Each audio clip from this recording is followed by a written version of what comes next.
I'm just going to open the Visual Studio 2022, and now this is a previous version, preview version. Now going to create an application here, create a new project.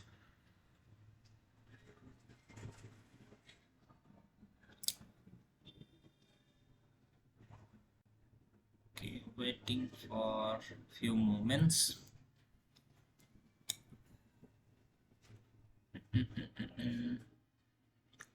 It's loading. Okay, now I'm selecting here the ASP.NET web app, and here we have ASP.NET core web app, and let's check another ASP.NET web core app with RESTful HTTP APIs. Right, now going with this, next, test web API, and I will show how to consume a web API inside our Angular application.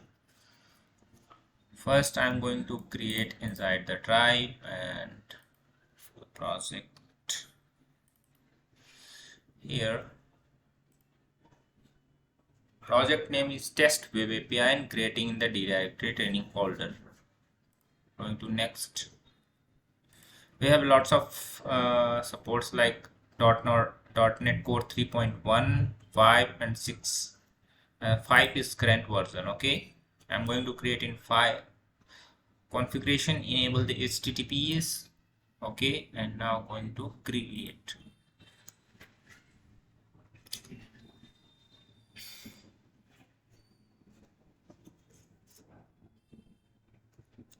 It's creating a project.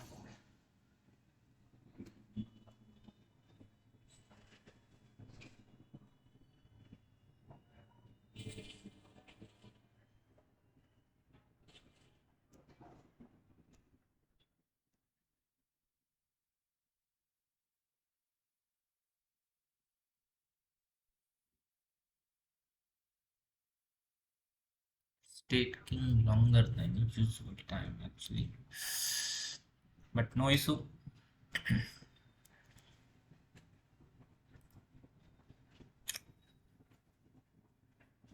Finally, we have an application here in .NET Core, so I'm going to rebuild and I will tell you the project architecture, basically how the architecture follows .NET Core.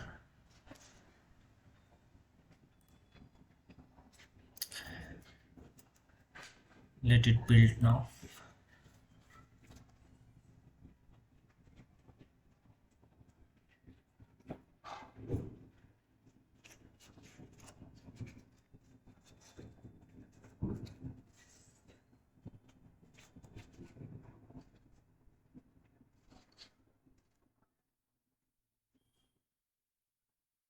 So it's successfully built. Now let me show you the example for each files. Now opening the startup file, it's a little bit slow, right? Okay, now startup point, basically before this we have a program.cs file. This file basically used for the entry point, and this is the main method in which we are creating a web host builder, and we are building this and then running. How we have a static method iHostBuilder that is hosting your application and loading web builder inside using use startup method. Inside we are passing our startup class. Now inside the startup class there are two methods: configuration service and configure method. Both method is basically very beneficiary, but configure method is important and configure services method is not important. Means you can also run this application without the configure service method, but here configure method is very important. We need to add here, it's necessary. In the startup we have all configuration, that is initializing inside the configure. configure interface has everything, and that configure property taking care of all the configuration. Now in the configure services, we have iService collection, and that collection, by this interface we can add all the services inside this, like middlewares. We can define our swaggers, we have dependency injections, whatever we have we are defining inside the configure services. And inside the configure method, it's check the development or it's under production. You can also check here the QA environment, so it's check the QA environment. HTTP, use HTTP redirection, where it uses to redirect controller to controller, whatever the view user, whatever is can redirect, that is used for this. Use static files. Static files means we have some static files inside the www.root folder, like CSS, JS file, library, and you can put your files here. And you need to use this, use static files, then you can load files whatever you have. App routing, basically this app routing method defined, this is basically build middlewares. So this is also middleware, and middleware are custom classes where we can customize our code. So that is the middleware. Now routing is basically define your routes, like which which routing is coming from the pipeline, because every request inside the pipeline, and that request match with the URL and redirect to that URL.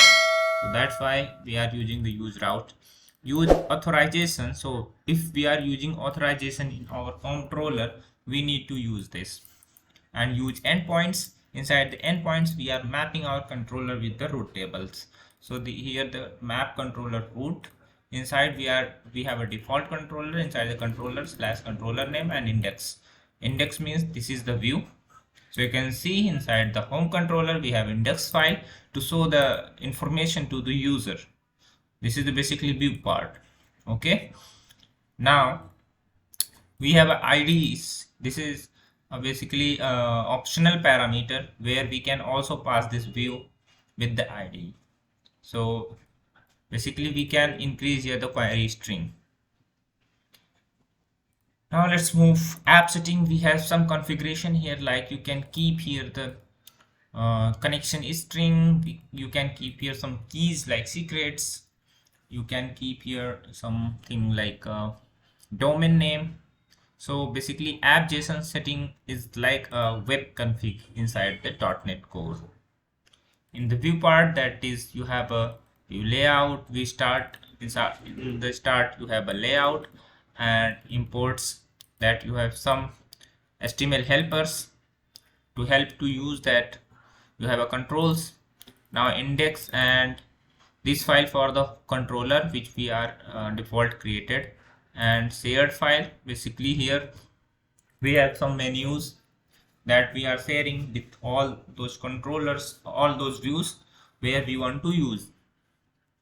So basically this is the menu part, and here the render body. So whenever it loads, where we are using this layout HTML file, all that HTML file will load inside the render view body.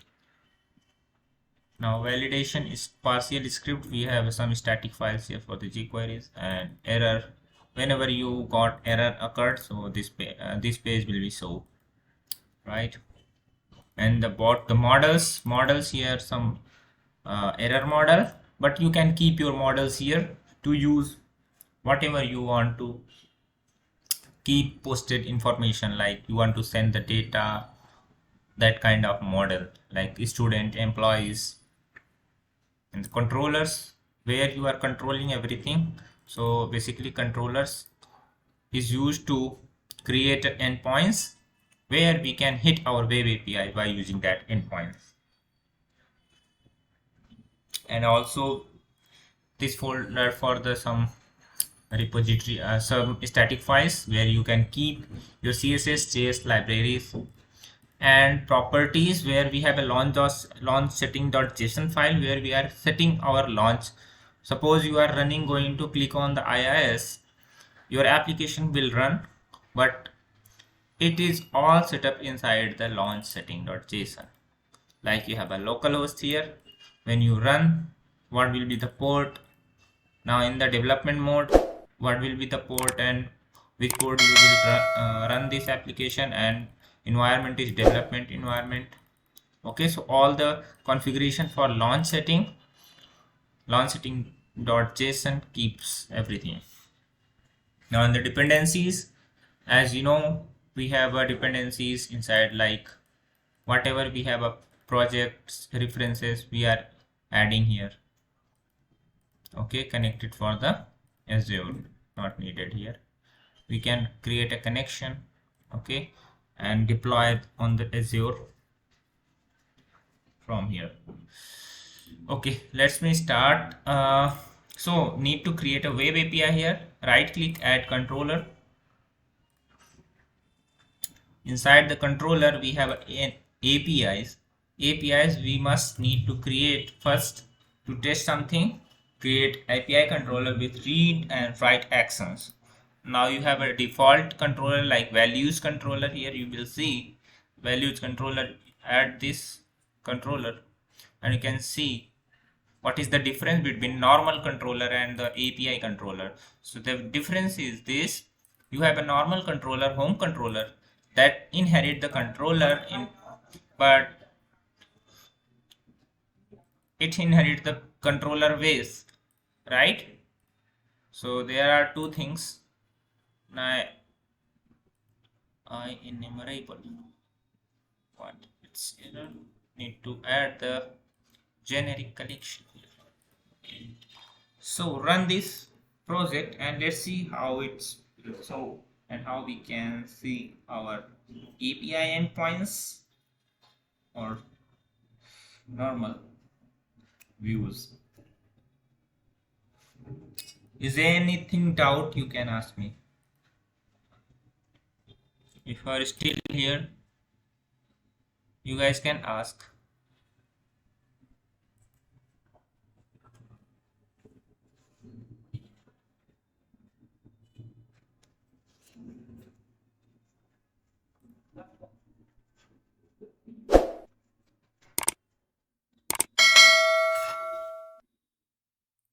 So we cannot see here our endpoints. What we need to do, we need to create /API/values, right? So we are getting two values. This is get method.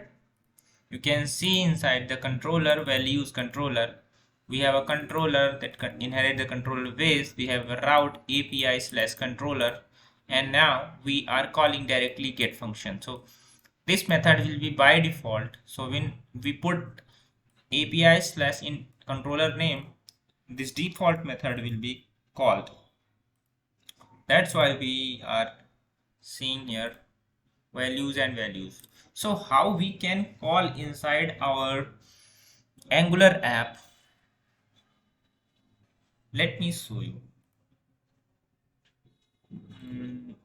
Yes.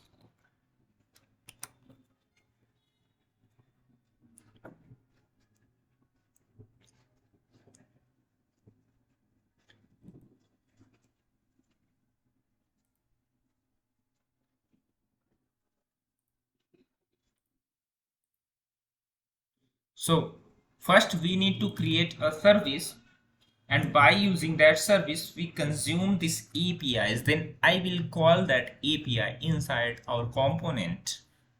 Now I'm going to create a service nggs and test API. Let's see.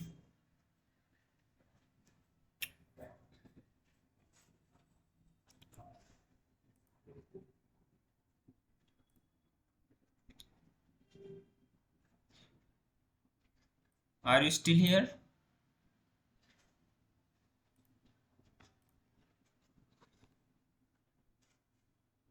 So we have two files. test API, this is for the testing purpose, so you can delete it. Now using this test API, so I'm going to consume our web API here. So first inject private HTTP client colon HTTP client. Now we need to import here, but before this we need to add inside the app.module.ts file, inside the imports we need to add HTTP clients HTTP client module. Now I need to import it here. First this one, copy, paste, and HTTP client module found inside the model common / HTTP, right? And now save this inside, come inside this, we have a library we can use. Now we are injecting HTTP client inside our services, and app.module.ts need to first add the reference for the HTTP client module, then we can use service HTTP client. Right now what I need to do, I need to just call our web API here. So create get data from web API. Now I'm calling here, so return this dot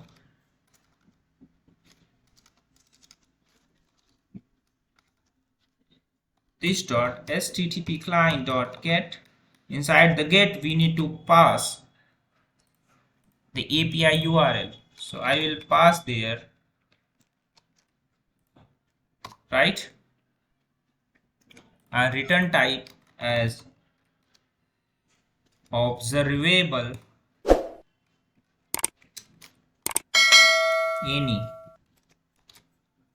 so it will hold any type of data what will be return response from this API. Okay, now I'm going to consume this API. So inside my app.component.ts file I'm going to call it inside the constructor. So create a constructor, right? I'm going to inject here service my user service private. We are creating private because nobody can access it and call the API. So private user service now call this dot user service dot what we have. No, we need to add here test API. Actually the service name is test API, right? So need to here test API service. Just remove this, not necessary. Now call method dot get data from API dot subscribe, because we are returning as observable. Now in the subscribe we need to get the data, and using lambda expression here console the data, console the doc, and inside passing the data, right? Let's see, when the API will call, the data will be so, right? Now run this ng serve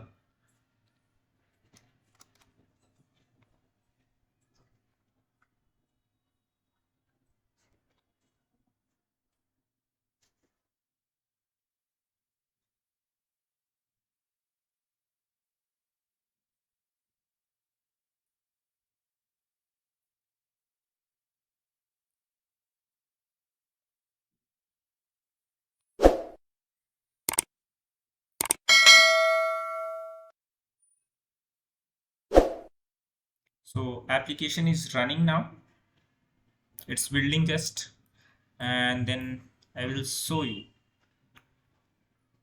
the response. Now open this and localhost 4200. Now just going in the console and see what is the problem. Problem is that we cannot access this API due to course origin. So here we need to add the course. Now just get back to the API and stop it. Go to in startup.cs file, add here the course app dot use course. What the hell?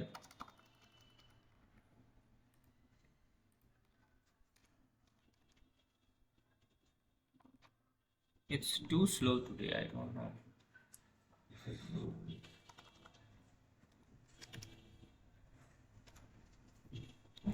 App dot use course. Use course inside the builder using lambda expression.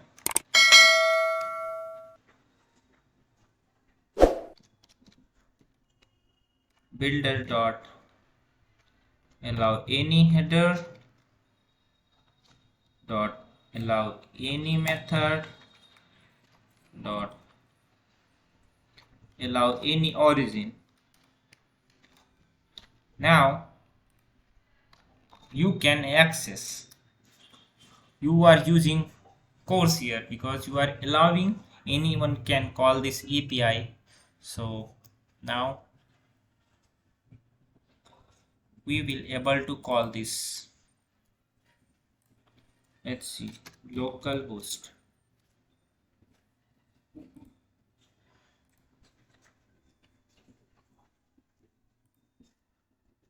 In the console you can see we have the values here, right? So let me explain you first. First I have created a service, test API service, inside created a method and returning the as observable. Now it's returning as HTTP client. Inside we are calling the method and passing the API URL. Now second thing, we are going to add here HTTP client module inside the imports in app.module.ts file.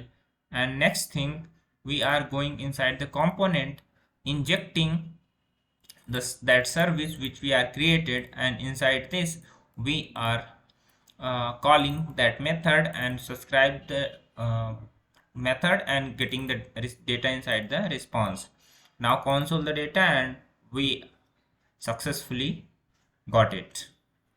And inside the service, one more thing, we need to inject the HTTP client, then we can call the get put post delete method, right? Is there anything